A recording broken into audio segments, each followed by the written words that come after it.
Tradisi makan liwetan yang sudah berumur tahunan hingga sekarang masih terus eksis.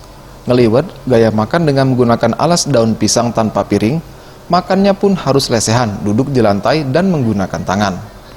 Liwet diambil dari cara memasak nasi yang dicampur dengan sedikit santan, serai, salam dan lengkuas. Bentuknya hampir mirip seperti nasi uduk, hanya nasi liwet biasa disajikan dengan taburan ikan teri goreng sebagai lauk. Emi, salah satu sang juru masak nasi liwet mengatakan, kegiatan liwetan ini memang sering dilaksanakan pada hari ulang tahun ataupun kegiatan kekeluargaan.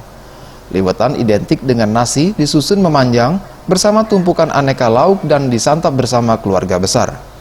Ia pun mengungkapkan, makanan sederhana seperti liwetan ternyata punya segudang keseruan yang menarik untuk dicoba. Masyarakat kini juga memodifikasi liwetan jadi lebih modern untuk kepraktisan nasi yang digunakan tidak melulu nasi liwet. Lauknya pun dibuat sangat bervariasi untuk menggugah selera. Sering. Biasanya dipakai untuk acara-acara apa, Bu? Ya, acara-acara keluarga, acara-acara ulang tahun, macam-macam lah. Pokoknya kalau ada acara. Ya, menu masakan Sunda biasa kan. Kalau masakan Sunda itu kan paling ikan goreng, sambal. Tim Liputan Sriwijaya TV.